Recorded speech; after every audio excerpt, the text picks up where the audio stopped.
Curriculum learning experiences, curriculum evaluation. तो ये चीज़ें याद रखनी है बस आपको। और इतना याद रखना है कि गुडलैंड का जो मॉडल है वो करिकुलम डेवलपमेंट पे है। तो इससे भी क्वेश्चन पूछे जा सकते हैं कि the model of Goodlands is associated with question mark. तो वहाँ आपको याद रखना है कि गुडलैंड का जो मॉडल है वो करिकुलम डेवलपमेंट के लिए है।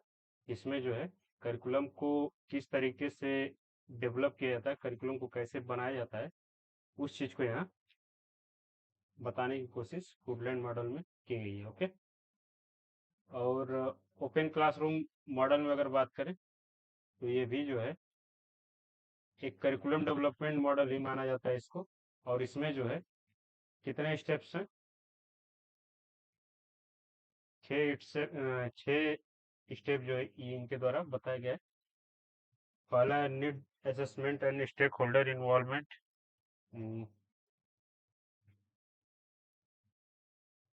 मूल्यांकन और हितधारकों की भागीदारी की आवश्यकता। दूसरा है पाठ्य चर्चा, डिजाइन और योजना। तीसरा संसाधन विकास और एकीकरण। चौथा है कार्यान्वयन और विभेदीकरण। पांचवा है सतत मूल्यांकन और चिंतन। छठवां है सामुदायिक जुड़ाव और साझेदारी। तो इसका भी आपको बस ये याद रखना है कि ओपन क्लासरूम डेवलपमेंट मॉडल जो है वो करिकुलम डेवलपमेंट के लिए, और इसमें 6 स्टेप्स हैं। और कौन कौन से स्टेप्स इनके द्वारा बताए गए हैं। ओके, क्लियर है प्राची?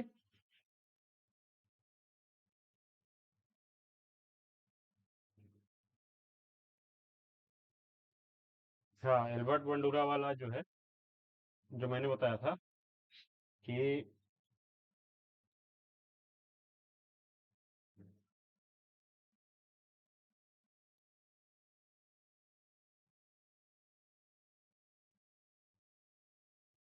एल्बर्ट बंडूरा का जो मॉडल है उसको हम लोग सोशल लर्निंग थियरी बोलते हैं।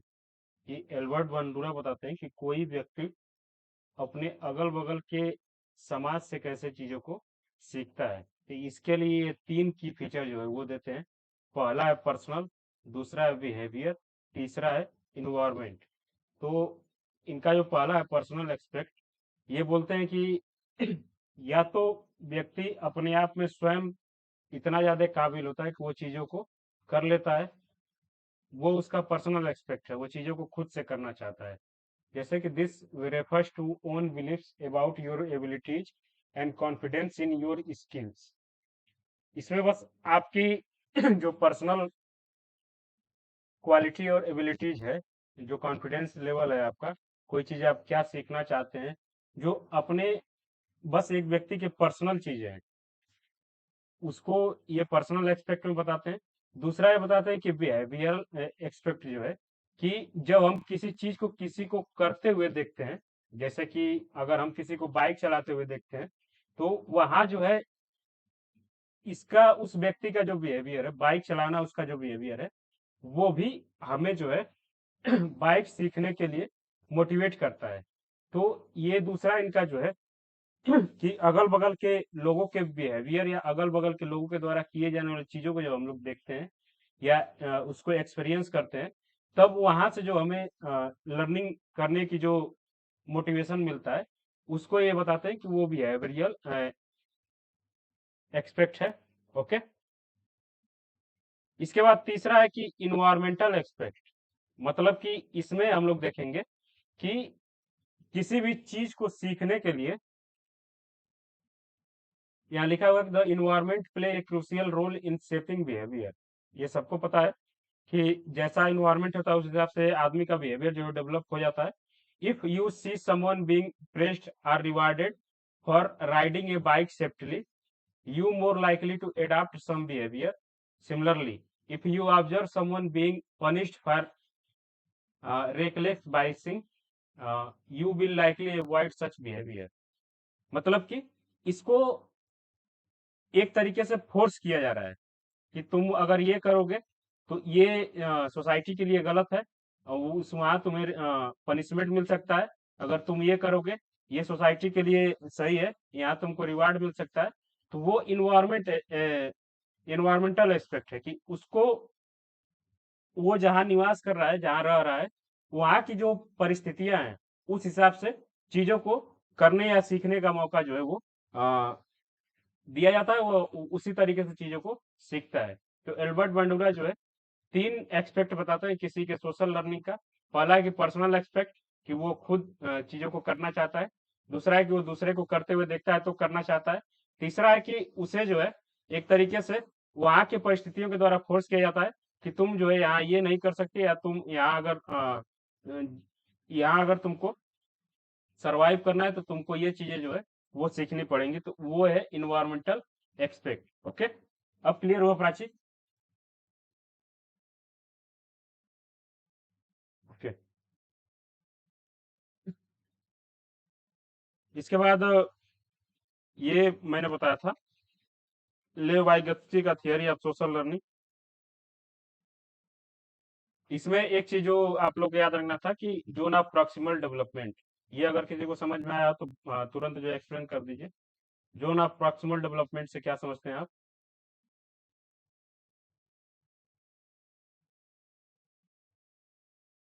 हम्म।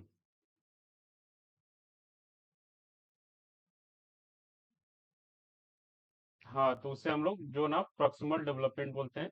इसके लिए मैंने एग्जांपल दिया था कि अगर पांचवी छठवीं का कोई स्टूडेंट्स है और किसी बाहरी व्यक्ति के सपोर्ट से वो सिक्स या सेवन्थ क्लास की मैथ या सिक्स या सेवन्थ क्लास की चीजों को पढ़ पा रहा है, तो वो जो एरिया है वो उसके जोन ऑफ प्रॉक्सिमल डेवलपमेंट का है। और वो जो है किसी के भी सहायता से या कोई कितना भी सहायता कर ले, वो इलेवेंथ या ट्वेल्थ का सिलेबस नहीं पढ़ सकता है। तो वो उसके आउटरीच वाला एरिया है। ओके, इसमें इसके फोल्डिंग मैंने एक शब्द बताया था आप लोग को, इसका कोई मतलब बता दीजिए जल्दी से। इसके फोल्डिंग, मचान। हाँ।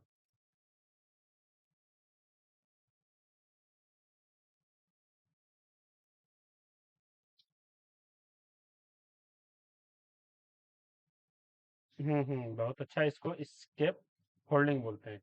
किसी को कोई चीज सीखने के लिए कुछ पहले सपोर्ट देना, और जब वो चीजें सीख जाता है तो उस सपोर्ट को हटा लेना। फिर वो हम लोग देखते हैं कि वो बिना सपोर्ट के भी चीजों को कर सकता है। तो इसे हम लोग स्केप फोल्डिंग या हिंदी में मचान बांधने की विधि या पाड़ बांधने की विधि इसको कहते हैं। ओके, आगे देखेंगे।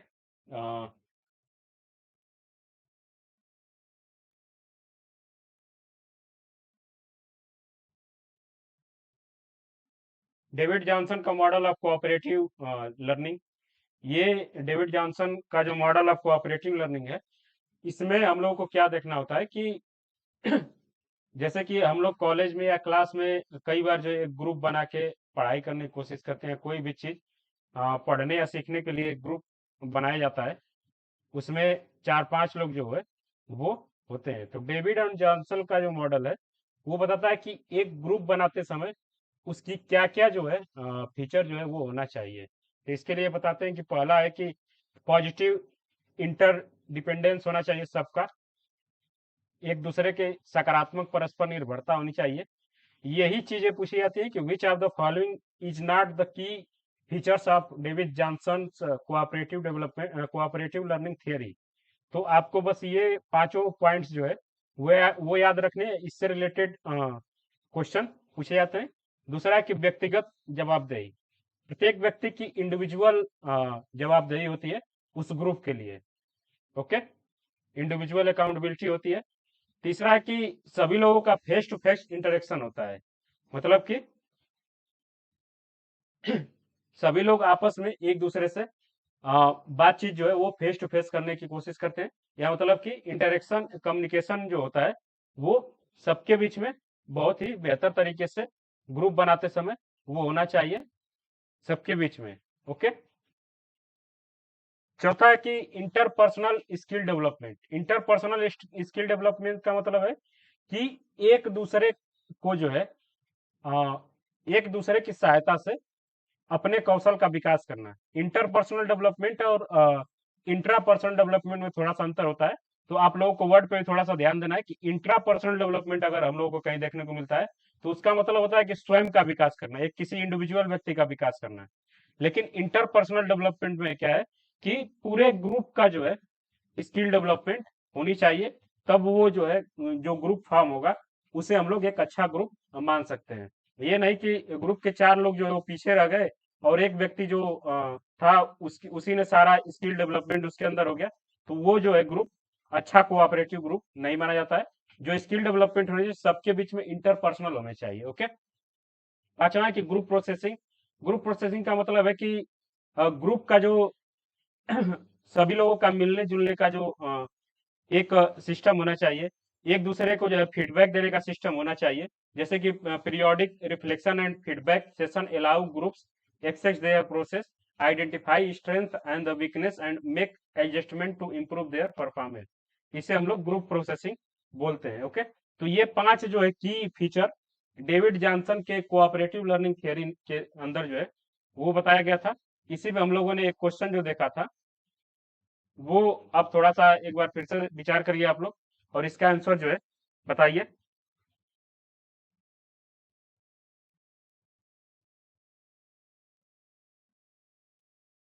इसका आंसर कल हम लोगों ने क्या देखा था?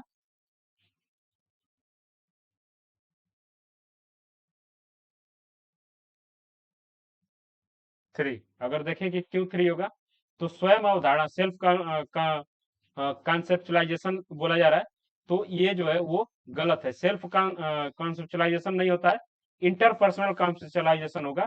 पूरे ग्रुप का एक कॉन्सेप्ट क्रिएट होगा। ओके। किसी एक पर्सनल व्यक्ति का कॉन्सेप्ट क्रिएट नहीं होगा। ओके।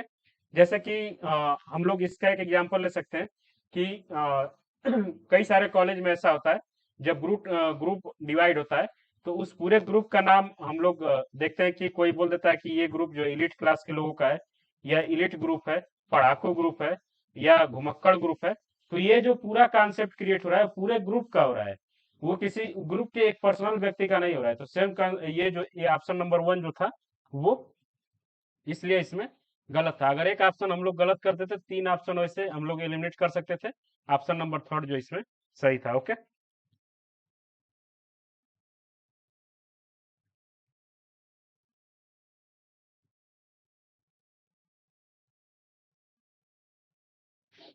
इसके बाद एक मॉडल जो हम लोगों को देखने को मिलता है, ये सबको क्लियर है, डेविड जॉनसन का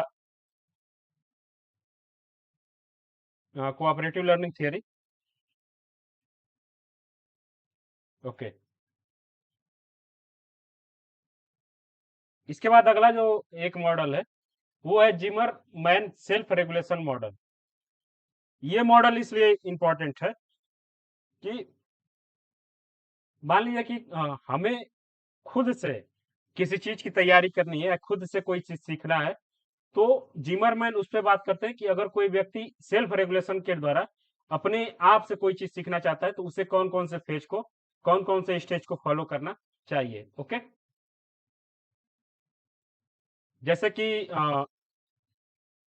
आप लोगों ने अगर 75 डे चैलेंज वाला अगर वीडियो देखा हो, तो मेरा जो वीडियो है उसमें मैंने बोला था कि अ, एक होता है प्री वर्कआउट, और एक होता है वर्कआउट, और एक होता है post workout.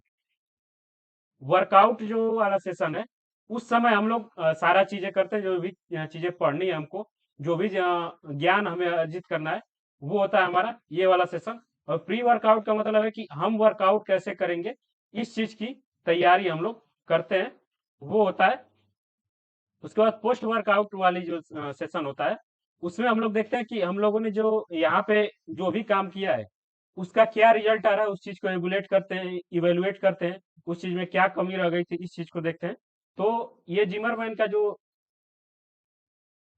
Self regulation model है वो भी इसी तरीके से 3 स्टेप्स में जो है वो डिवाइड है। जैसे तक देख सकते हैं कि पूर्व विवेक चरण, फोर थॉट फेज, इसमें ये पहला चरण है। जब हम लोग चीजों को करते नहीं है, चीजों को सेट करते हैं, जैसे कि goal setting, task analysis, self evaluation, planning. ये यही जो मॉडल को हमने 75 डे चैलेंज वाले वीडियो में अप्लाई किया था, और एक एक चीज देखेंगे तो सेम यही चीजें मैंने उसमें बताई थी। तो सबसे पहले मैंने उसमें क्या कहा था कि हमारे पास 7 से 8 दिन है, हम लोगों को अपना गोल निर्धारित करना है और टास्क एनालिसिस करना है कि हमें क्या चीजें पढ़ना है। उसके बाद मैंने एक जो है मार्क टेस्ट देने के लिए बोला था, वहां से अपने आप को इवेलुएट करते हैं हम लोग। इसके बाद इवेल्युएट करने के बाद हमें अपनी आज की वर्तमान औकात जब पता चल जाती, तो उस हिसाब से चीजों को प्लान करते। तो ये फेज 1 है। फेज 1 है मतलब इसको हम लोग प्री वर्कआउट सेशन भी बोल सकते हैं। मतलब कि कार्य करने से पहले अगर हम लोग जो प्लानिंग करते हैं उसको हम लोग इस फेज में डालते हैं। उसके बाद आता है परफॉर्मेंस फेज। ये है असली, इसी फेज में हम लोग कार्य करते हैं और जितना भी मेहनत हम लोग करते हैं इस फेज में करते हैं। इसमें होता है कि जो भी प्लान हमने बनाया, जो भी स्ट्रेटेजी हम लोगों ने बनाई है, उस चीज को इम्प्लीमेंट करते हैं। उसके सारे प्रोसेस को हम लोग फॉलो करते हैं। प्रोसेस को अच्छे से जो है वर्क करते हैं जिस तरीके से हमने सारी चीजों को निर्धारित किया है। उसके बाद रेगुलेशन ऑफ एफर्ट मतलब है कि हम चीजों को करने की कोशिश करते हैं और उसको जो है अपने हिसाब से उसको रेगुलेट करने की कोशिश करते हैं, नियंत्रित करते हैं चीजों को। जैसे कि यहाँ लिखा हुआ है कि if they encounter difficulties are areas where they feel less confident, the students excite their study strategy. For example, they may spend extra time practicing challenge session, seek clarification from the instructor।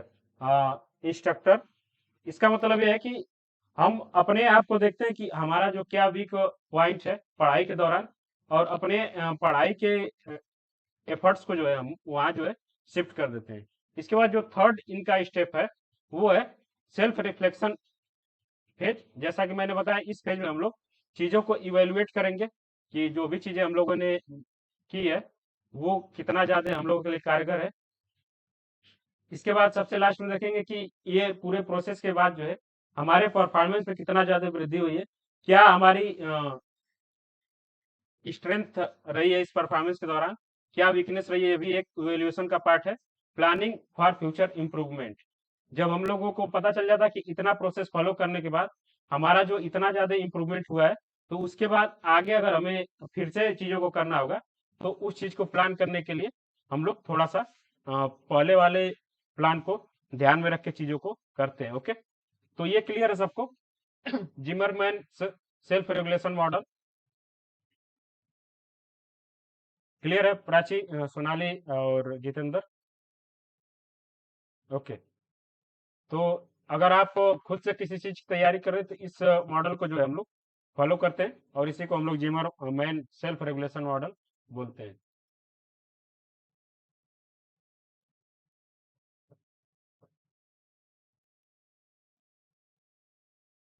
इसके बाद आज की class में हम लोग देखने हैं, हम लोगों को देखना है कि इंपॉर्टेंट मेथड्स ऑफ टीचिंग क्या होती है। जैसे कि हम लोगों ने सुना होगा कि कुछ स्कूल को हम लोग मॉन्टेसरी स्कूल बोलते हैं, कुछ स्कूल को किंडरगार्टन स्कूल बोलते हैं, और इसी तरीके से कुछ जो है इंपॉर्टेंट मेथड्स होते हैं टीचिंग का जो किसी न किसी स्कॉलर्स के द्वारा बनाए गए हैं।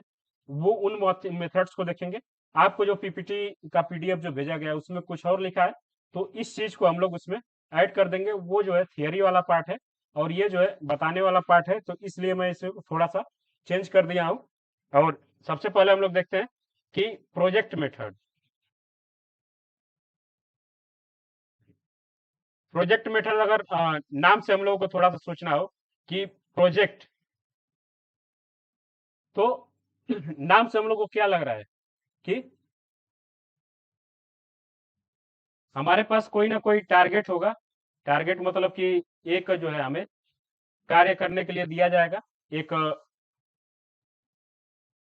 एक जो है निश्चित समय में, और उसके द्वारा हम चीजों को सीखेंगे। तो हम लोग यहाँ देखते हैं कि प्रोजेक्ट मेथड का इन्वेंटर कौन है, तो किले पैट्रिक जो है। आपको क्या याद रखना है कि प्रोजेक्ट मेथड का बनाने वाले कौन है, तो हम लोगों को याद रखना है कि किले पैट्रिक जो है वो प्रोजेक्ट मेथड को बनाने वाले हैं।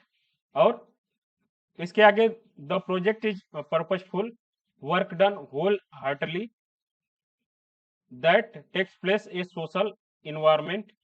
In this methods, the students choose the plan according his choice, such as performing a play, planting sapling. This method based on the learning by doing principle. In this method, students are asked to complete a task together.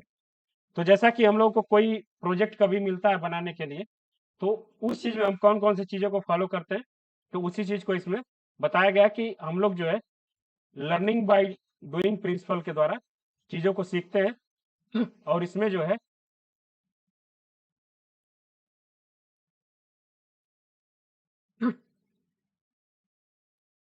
कुछ बच्चों को मिलके एक साथ कोई कार्य जो है वो दे दिया जाता है और उससे वो सारी चीजों को सीखते हैं। तो ये है प्रोजेक्ट मेथड। प्रोजेक्ट मेथड में आपको ये याद रखना है कि इसके जो फाउंडर है वो है किले पैट्रिक, और इसमें जो है लर्निंग बाय डूइंग का प्रिंसिपल जो है वो फॉलो किया जाता है। और इसमें जो है स्टूडेंट्स फ्री होते हैं, उन पे जो है टीचर का जो है प्रेशर जो है वो नहीं होता है, स्टूडेंट स्वतंत्र होते हैं और टीचर की इसमें भागीदारी जो है वो बहुत कम होती है। इस चीज को याद रखना है। ओके, क्लियर क्लियर है प्राची जितेंद्र? ओके, अगला जो है कि Dalton method.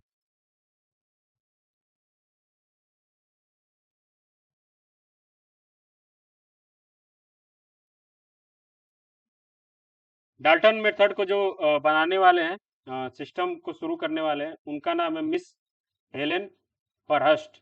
Miss Helen Parkhurst, in which the students allow to work according to his interest. इसमें भी हम लोग देख रहे हैं कि स्टूडेंट्स को जो है अपने रुचि के हिसाब से कार्य करने के लिए बोला जाता है। इंटरेस्ट एबिलिटी, उनके रुचि और उनकी योग्यता के हिसाब से कार्य करने के लिए बोला जाता है। He is not restricted to work according to the timetable. Timetable के एकदम एक कोई फिक्स टाइम टेबल जो है वो नहीं होता है कि तुमको इतने बजे मैथ पढ़ना है, तुमको इतने बजे जो है साइंस पढ़ना है। वो उसको ऊपर छोड़ दिया जाता है कि तुम जैसे मन करे वैसे पढ़ो, लेकिन अपने इंटरेस्ट और अपनी योग्यता के हिसाब से सारी चीजों को करो। Okay, in this laboratory created related to each subject, the main objective of this system is to get the student to complete the work in a fixed time frame.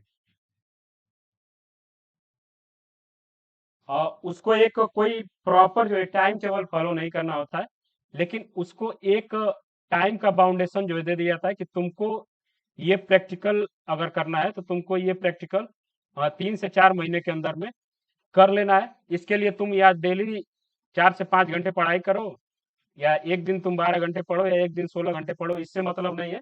लेकिन तुमको बस इतना बाउंडेशन है कि एक टाइम जो फिक्स किया गया है उसमें सारी चीजों को कंप्लीट कर लेना है। Okay, the students can divide the whole years work according to months, weeks, day and this is process.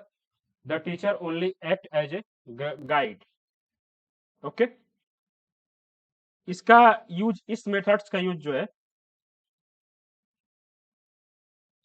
Dalton method का जो यूज है वो हम लोग अक्सर जो 11th और 12th के समय जो प्रैक्टिकल वर्क करते थे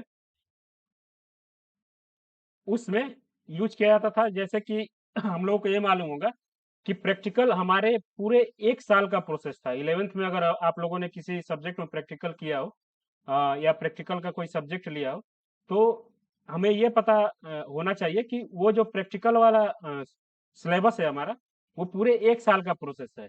लेकिन हम लोग इधर के सिस्टम में क्या करते हैं कि लास्ट के जब एग्जाम होने वाले होते हैं उससे 1 महीने पहले जो है वो फाइल्स वगैरह या प्रैक्टिकल फाइल जो बनाई जाती है वो 1 महीने पहले बनाई जाती है। तो इस यही जो है इस मेथड्स के हिसाब से किया जाता है कि हम चाहें तो उसी फाइल को धीरे धीरे पूरे 1 साल में बना सकते हैं। लेकिन हमारे यहाँ क्या सिस्टम है कि उसी फाइल को बस हम लोग एग्जाम से 1 या 2 महीने पहले बनाते हैं, प्रैक्टिकल फाइल वगैरह या प्रैक्टिकल जो भी चीजें प्रैक्टिकल की होती है वो सारी चीजें करते हैं। ऐसा होता है आपकी तरफ? ओके,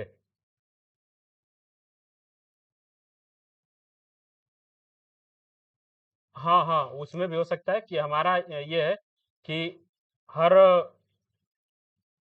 6 महीने पे सिनॉप्सिस जो जमा करनी होती है, या तो हम 1 महीने में सिनॉप्सिस लिख के फाइनल कर दें, या हो सकता है कि 6 महीने थोड़ा थोड़ा लिखें। ये ये भी फार्मूला उसमें लगाया जा सकता है।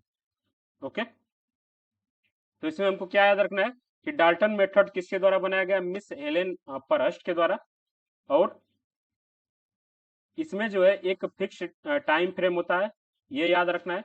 टीचर जो है एक गाइड की तरह एक्ट करता है। ओके, इसमें जो है स्टूडेंट्स होल ईयर को work according to whole year के पूरे काम को मंथ्स, वीक्स एंड डेज के हिसाब से डिवाइड कर लेते हैं। तो इतनी चीजें हम लोगों को याद रखनी है। ओके, तो ये दूसरा मेथड था। पहला था प्रोजेक्ट मेथड, दूसरा है डाल्टन मेथड।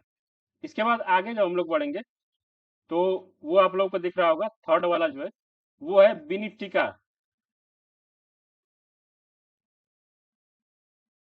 बिनटिका, या इसको कहीं कहीं बिनेन टीका लिखा मिलता है, तो इसको हम लोग बिन टीका मेथड बोलते हैं। और इसको जो बनाने वाले हैं वो है कार्लटन वासवैन। कार्लटन वासवैन जो है इसको बनाने वाले व्यक्ति हैं। और इसका जो है कि even in this system there is no restriction for the child to work. इसमें भी बच्चे को कार्य करने के लिए कोई बाधित नहीं किया जाता है। और इसमें क्या किया जाता है, in this the entire course is divided into several small units. The students study one unit thoroughly and then study two other units in the system. The students conduct his own test during this time. The teacher is only the role of a guide. Every child passes this process.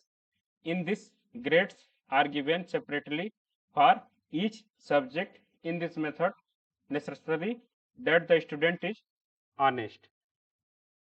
इसका example हम लोग कई तरीके से ले सकते हैं, जैसे कि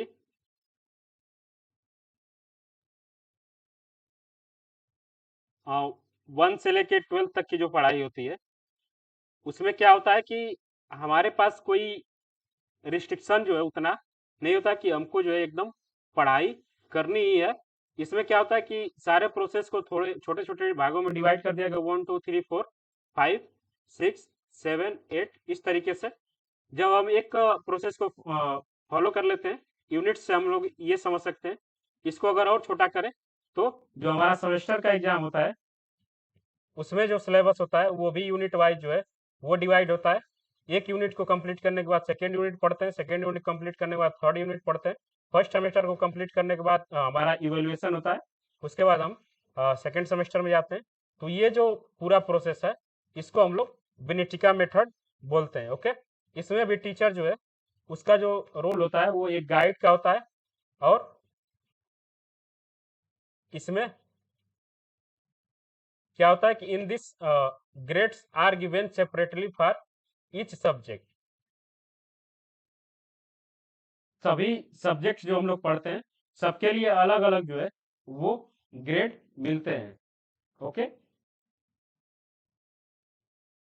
उसके बाद ये है कि in this method it is necessary that student is honest. Students is honest, ये इस मेथड्स का जो है एक जो है रिक्वायरमेंट है।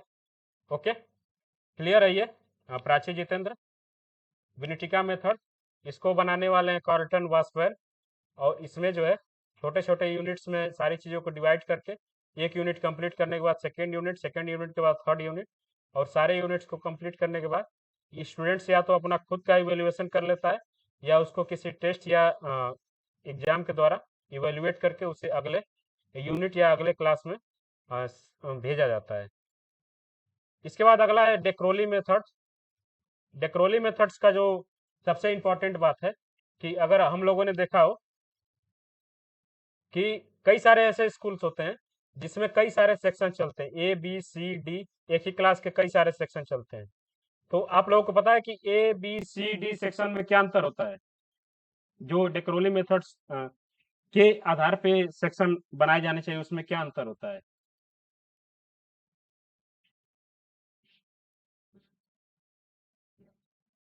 हाँ,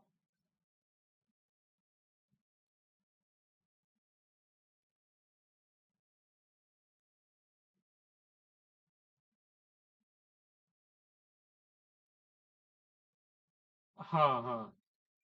तो ये जो है डेक्रोली मेथड्स की सबसे बड़ी खासियत है, जैसे कि हम लोग देखते हैं कि नीट, जेई या यूपीएससी या कोई भी ऐसे कोचिंग संस्थानों को एग्जाम्स की जब तैयारी कराई जाती है, तो कोचिंगों के द्वारा सुपर 50, सुपर 30, सुपर 100, सुपर 19 करके इस तरीके से बैच लाए जाते हैं।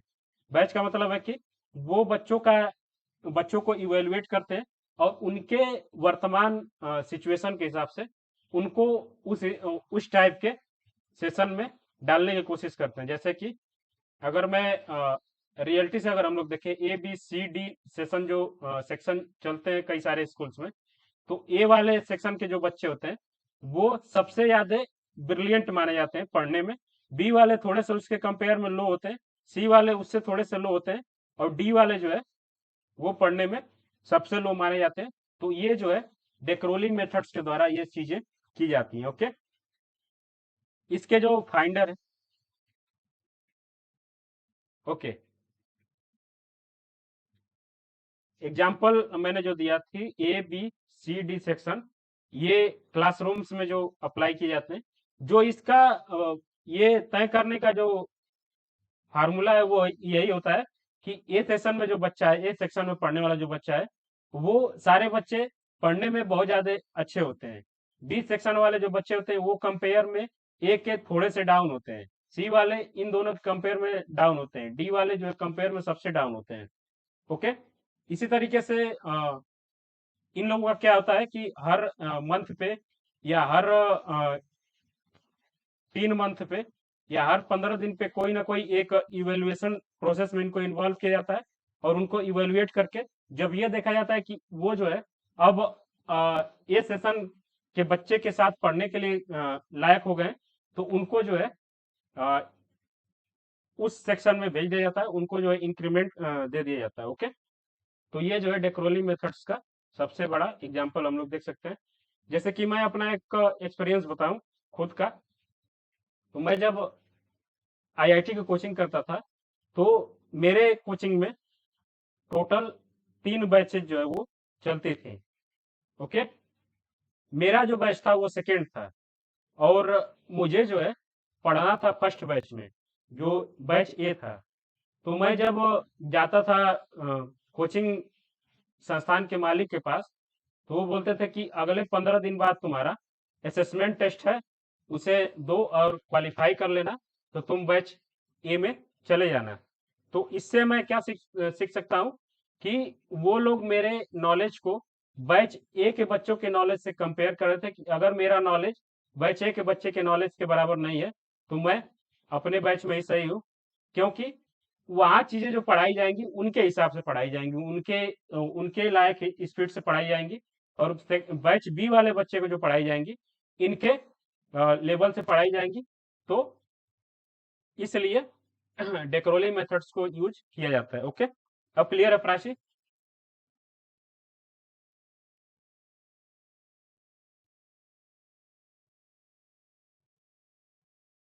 हाँ हाँ, वो भी हो सकता है। इंटरेस्ट, एबिलिटी एंड लेवल, तीनों के आधार पर अगर डिवीजन करके चीजें की जा रही हैं, तो वहां डेक्रोली मेथड होता है। ओके,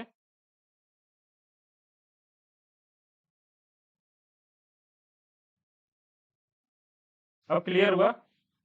साहिल और वागीश, आज आप लोग लेट ज्वाइन हुए हैं, तो थोड़ा सा टाइम का ध्यान दीजिए।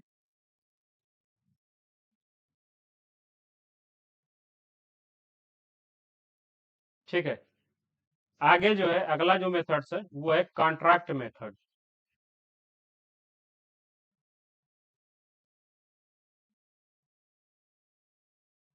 कॉन्ट्रैक्ट मेथड जो होता है, इसमें हम लोगों को डेक्रोली मेथड में क्या क्या चीजें याद रखनी थी, कि सबसे पहले इसके फाउंडर कौन है? ओबी है, डेक्रोली बोला जाता है, कई जगह ओबी डेक्रोली मिलता है, ओबी है डेक्रोली। और इसमें जो है बच्चों के इंटरेस्ट, एबिलिटी और लेवल, तीनों के आधार पे उनको अलग अलग सेक्शन में डिवाइड कर दिया जाता है। और इसमें जो है देयर नंबर 620 to 25, ऐसा एक इनका मानना है कि एक क्लासरूम का इन्वायरमेंट जो है वो 20 से 25 बच्चों का होना चाहिए। इसके बाद कॉन्ट्रैक्ट मेथड जो है उसमें हम लोग देख रहे हैं कि this method is combination of Dalton method and Winnetka system. तो डाल्टन सिस्टम क्या था जो हम लोगों ने देखा था?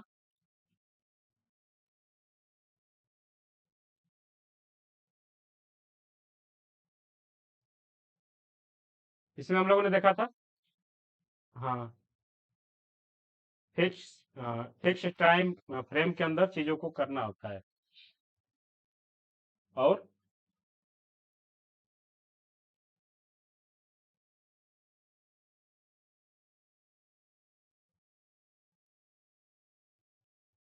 हाँ, अपने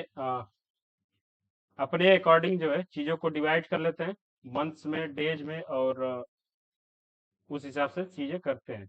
ओके, तो हमको याद रखना है कि कॉन्ट्रैक्ट मेथड जो होता है वो विनिटिका सिस्टम और डाल्टन सिस्टम का मिक्सचर होता है। In this students is given a week, month, or a year works together. There is no time restriction to do this work. In this, the curriculum is not divided into small parts. The student has full freedom to complete that task as per his convenience.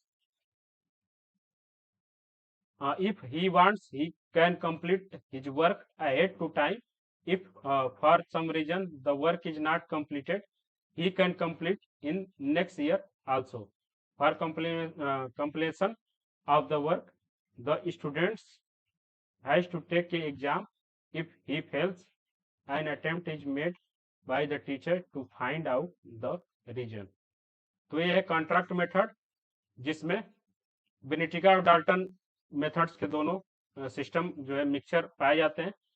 इसमें क्या है कि time का कोई restriction नहीं है और इसमें जो एक टाइम फ्रेम दिया जाता है, लेकिन इसमें जो है करिकुलम को छोटे पार्ट्स में डिवाइड नहीं किया जाता है। और इसमें हम लोग देख रहे हैं कि बेनेटिका मेथड्स में क्या है कि करिकुलम को या करिकुलम या जो भी चीजें उसे पढ़ना है उसे छोटे पार्ट्स में डिवाइड किया जा रहा है। तो इस हिसाब से ये बेनेटिका मेथड से अलग है और टाइम रेस्ट्रिक्शन नहीं है, तो ये डाल्टन मेथड्स की इसमें क्वालिटी है। ओके, और इसमें क्या है कि स्टूडेंट्स को पूरा छूट है कि वो अपना टास्क जो है कभी भी कंप्लीट कर सकता है और अगर वो चाहे तो समय से पहले अपने कार्य को जमा कर सकता है। अगर किसी रीजन से अगर वो नहीं कर पाता है तो वही कार्य जो अगले नेक्स्ट ईयर में वो कर सकता है। ओके,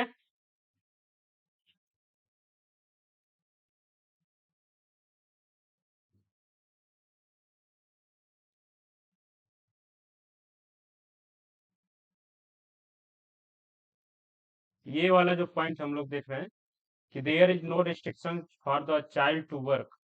ओके, तो इसमें भी हम लोग देख रहे हैं कि कहीं ना कहीं उसे कोई रिस्ट्रिक्शन नहीं दिया जा रहा है। बस इससे अंतर क्या है कि इसमें जो है ये सारे कोर्सेज को हम लोग छोटे छोटे यूनिट्स में डिवाइड कर लेते हैं और इसमें जो है हम लोग सारे कोर्सेज को छोटे छोटे डिवाइड। क्लियर नहीं है क्या आवाज हमारी?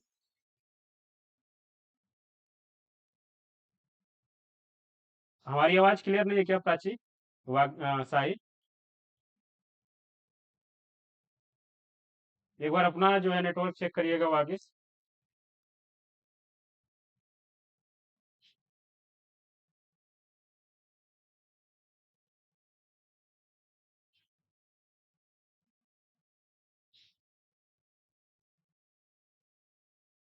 अभी क्लियर हुआ है कैसे जो है कॉन्ट्रैक्ट मेथड विनिटका मेथड के जैसे है?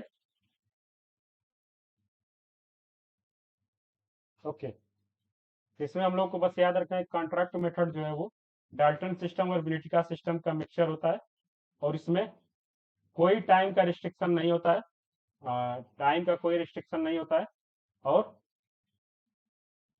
करिकुलम को हम लोग छोटे पार्ट्स में जो है डिवाइड नहीं करते हैं। ओके, इसमें भी जो है स्टूडेंट्स को फुल फ्रीडम होता है अपने टास्क को एक एक बार में कंप्लीट करें, अपने हिसाब से कंप्लीट करें।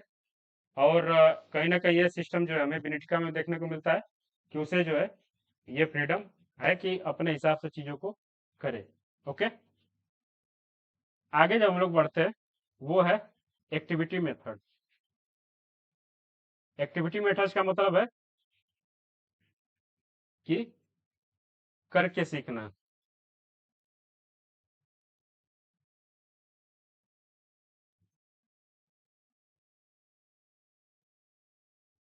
हाँ, इसमें देख सकते हैं कि action plan is basically not a plan but only a part of the teaching process. The teacher wants to activism of the students in the his class unless a student asks the teacher a question related to the syllabus the teacher is not satisfied. In this method the teacher observes the action of the students. In this method it is necessary to take care that students should be assigned the action according to his mental level. Regarding to use his methods, स्वाइन चेन एक है, उनका ये explanation है कि action plan method is used when some kind of action is done by children to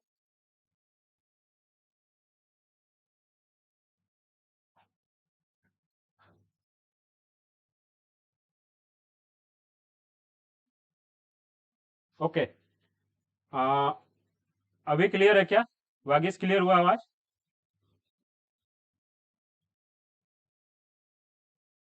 okay okay.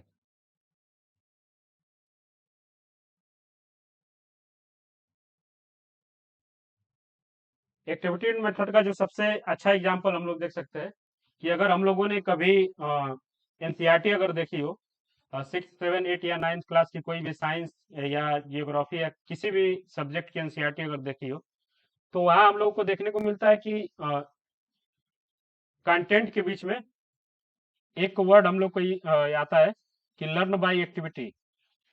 ऐसा हम लोगों ने देखा है? किसी ने देखा है ऐसा एनसीईआरटीज में?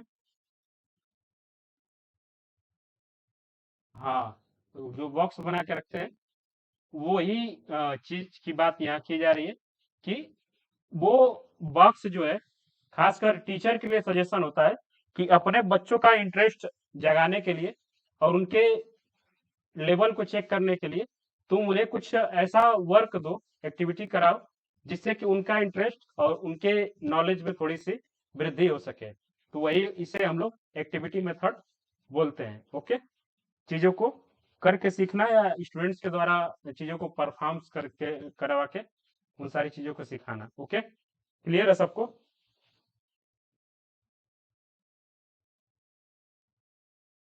ओके। अगला जो है वो है Kinder garden method. Kinder garden method को बोलते हैं बच्चों का बगीचा।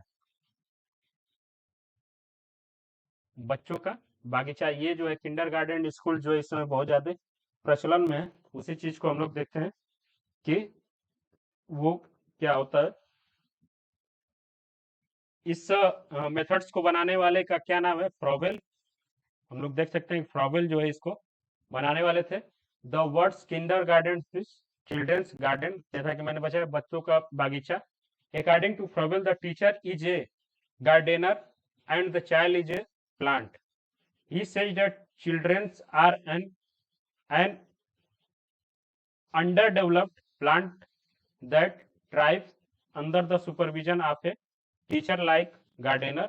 In this system, the child is not burdened with books but allowed to laugh, play, speak, move freely in the methods. Children learn by playful manner. जैसा कि हम लोग जानते हैं कि जो प्ले पीजी वाले जो स्कूल्स होते हैं उसी को हम लोग खासकर किंडर गार्डन स्कूल बोलते हैं। उसमें बच्चों को खेलने के लिए बहुत सारे जो है खिलौने वगैरह रखे होते हैं और उसमें बच्चों को किताबी किताब के बोझ से थोड़ा सा बचाने के लिए उनको तरह तरह के खिलौनों से इन्वॉल्व करके और खेल कूद करा के हंसना रोना गाना सिखा के चीजें सिखाई जाती हैं। तो हमको याद रखना है कि किंडर गार्डन मेथड्स का किसने दिया था? फ्रोबेल ने दिया था। और इसमें टीचर जो होता है वो गार्डनर है और चाइल्ड जो है वो एक प्लांट के रूप में देखते हैं। ओके, क्लियर है सबको?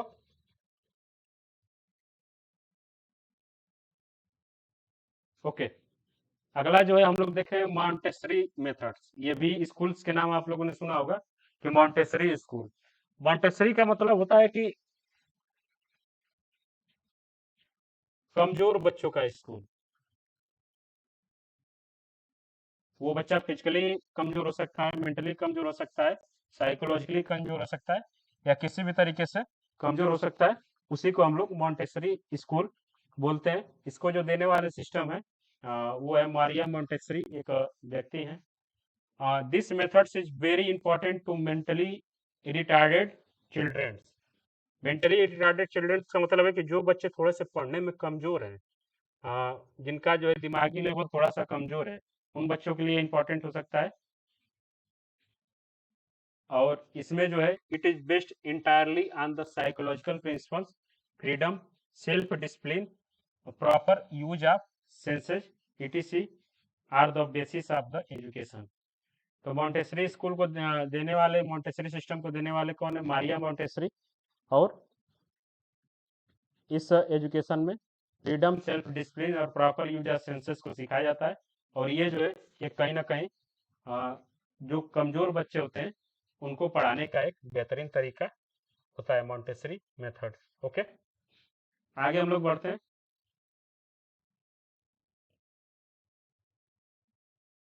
वो है ह्यूरिस्टिक मेथड।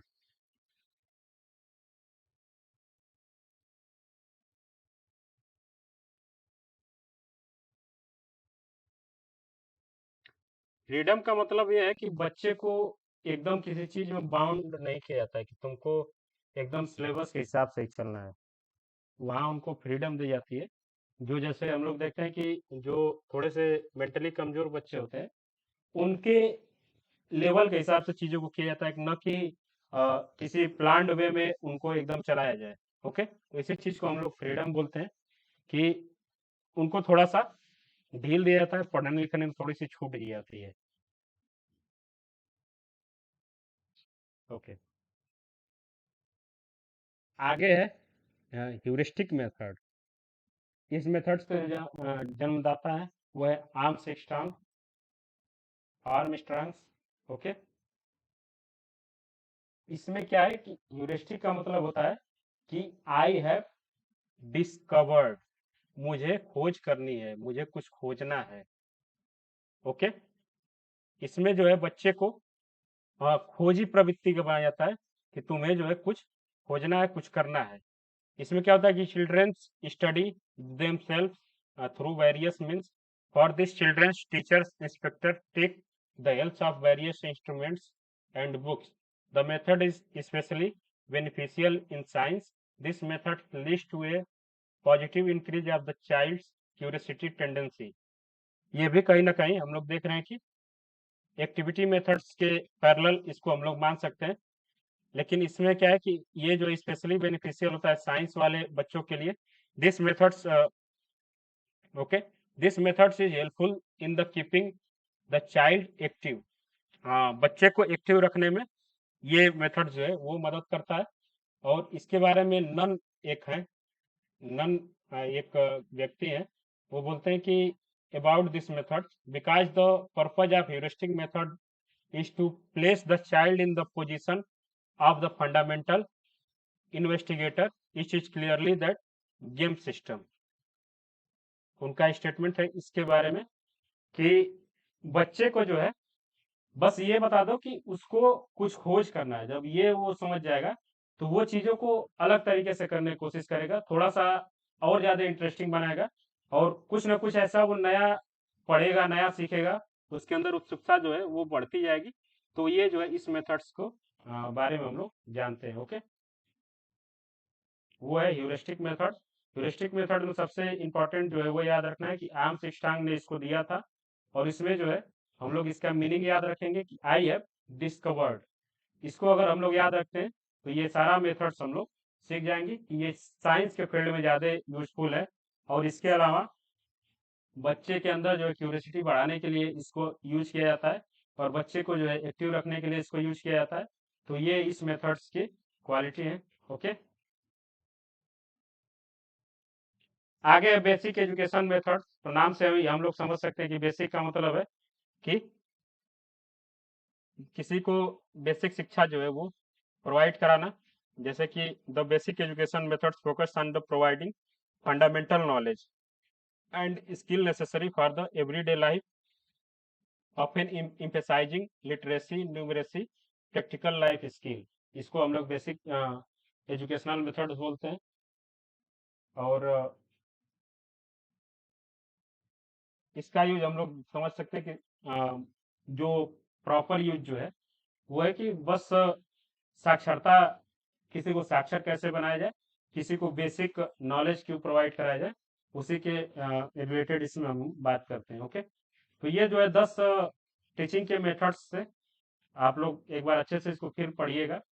और इससे जो है क्वेश्चन पूछे जाते हैं कि डाल्टन मेथड्स की क्या खूबियां हैं, उसमें दे देगा आपको कि इसमें एक फिक्स टाइम फ्रेम होता है, यह बोल देगा कि डाल्टन मेथड्स में आ,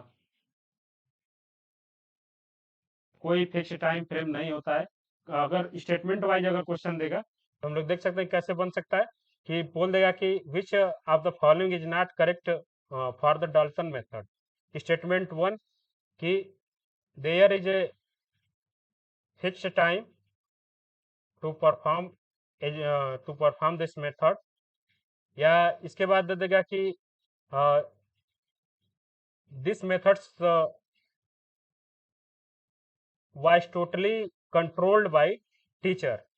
तो इसमें हम लोग बता सकते हैं कि कौन सा स्टेटमेंट गलत है, कौन सा सही है।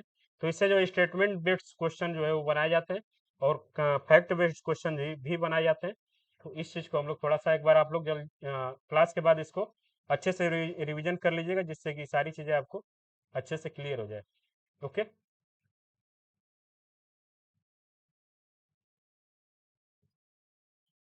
इसके बाद एक वर्ड आप लोगों को मिलेगा जब प्रीवियस ईयर सॉल्व करेंगे, वो है ब्रेन स्टॉर्मिंग। जब आप प्रीवियस ईयर देखेंगे तो उसमें कई जगह आपको ये वर्ड मिलेगा, ब्रेन स्टॉर्मिंग। ब्रेन स्टॉर्मिंग का मतलब है कि दिमाग को हिला देना। दिमाग को हिला देना का मतलब ये है कि ये जो ह्यूरिस्टिक मेथड्स है,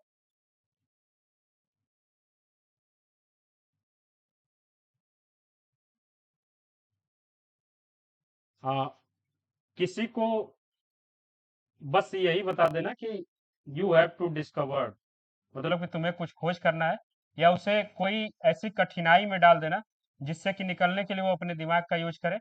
मतलब कि कोई ऐसा कार्य करना जिससे कि उसके दिमाग पे बहुत ज्यादा जोर पड़े और उसका दिमाग एकदम हिल जाए, तभी वो उस चीज से बाहर निकल सके। तो इस चीज को हम लोग ब्रेन स्टॉर्मिंग बोलते हैं। मतलब कि इस दौरान अधिगम करता जो मस्तिष्क को नए विचारों, नए समाधान हेतु उकसाया जाता है, क्यूरियस क्यूरियस बनाया जाता है उसको। उसको किसी ऐसी दुविधा में डाल दिया जाएगा कि जिससे बचने के लिए वो अपने दिमाग का यूज करेगा। तो ब्रेन स्टॉर्मिंग या मानसिक उद्गेलन विधि इसको बोलते हैं। इसमें क्या होता है, किसी को जानबूझ के कोई ऐसी डिफिकल्टी में डाल दिया जाता है जिससे कि वो उससे निकलने के लिए अपने दिमाग का यूज कर सके। ओके, आ, आज का जो ये लास्ट टीचिंग का जो है, टीचिंग जो हमारा चैप्टर है उसका ये लास्ट है कि इंपॉर्टेंट मेथड्स टू इंस्ट्रक्शन। मतलब कि किसी को कुछ बताने का जो माध्यम क्या क्या हो सकते हैं। तो उसमें टीचर सेंटर कुछ हैं, कुछ मिक्स्ड स्ट्रेटजी हैं, और कुछ लर्नर सेंटर्स हैं। तो इसको करने के बाद हमारा जो टीचिंग एक चैप्टर है वो समाप्त हो जाएगा। अगला चैप्टर जो है टीचिंग में ही लर्निंग, एडोसेंस लर्निंग, और इसके आगे का चीज़ें जो है वो शुरू होंगी। तो इस पीडीएफ को जो भेजा गया है उसको एक बार आप पढ़िएगा। इसका नोट्स भी मैं जो है भेज दूंगा। और इसको पढ़ने के बाद हमारा जो है इस चैप्टर से कोई क्वेश्चन गलत नहीं होना चाहिए। और जो केवीएस मैदान की पीडीएफ आपको भेजी गई है उसमें अब आप लगभग 240 क्वेश्चन तक सॉल्व कर सकते हैं। तो एक बार क्वेश्चन के थ्रू जो है क्वेश्चन को सॉल्व करने की कोशिश करिएगा, और देखिए कि कितना क्वेश्चन जो है वो आता है। ओके, कल जो है हम लोग क्लास जो है ऑफ रहेगी। अब तक जितना चीजें बताया गया आपको, कल के क्लास में उसे जो है आप लोग रिवीजन करेंगे। और इसके बाद जो है संडे को एक जो है दिन में क्लास रखी जाएगी। दिन में अगर आप लोग टाइम के हिसाब से बताइएगा, उसमें हम लोग कुछ क्वेश्चन जो है वो सॉल्व कर लेंगे। जैसे कि केवीएस मैदान का कुछ क्वेश्चन हो जाएगा, कुछ प्रीवियस ईयर क्वेश्चन का हो जाएगा, मतलब कि जो भी चीजें हम लोग पढ़े उससे रिलेटेड अगर कोई क्वेश्चन हम लोग प्रीवियस ईयर में आया है, तो उसको हम लोग संडे के दिन दिन में 2 घंटे की क्लास जो है वो रखेंगे। ओके, किसी को कोई प्रॉब्लम? ओके, कल जो है क्लास ऑफ रहेगी।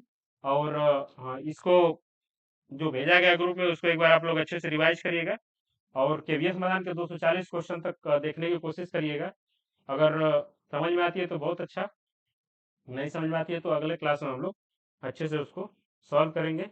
और संडे की जो क्लास है दिन में हम लोग रखेंगे लगभग 10 से 12 या 12 से 2 के आसपास आराम से। ठीक है, ठीक है, फिर आज की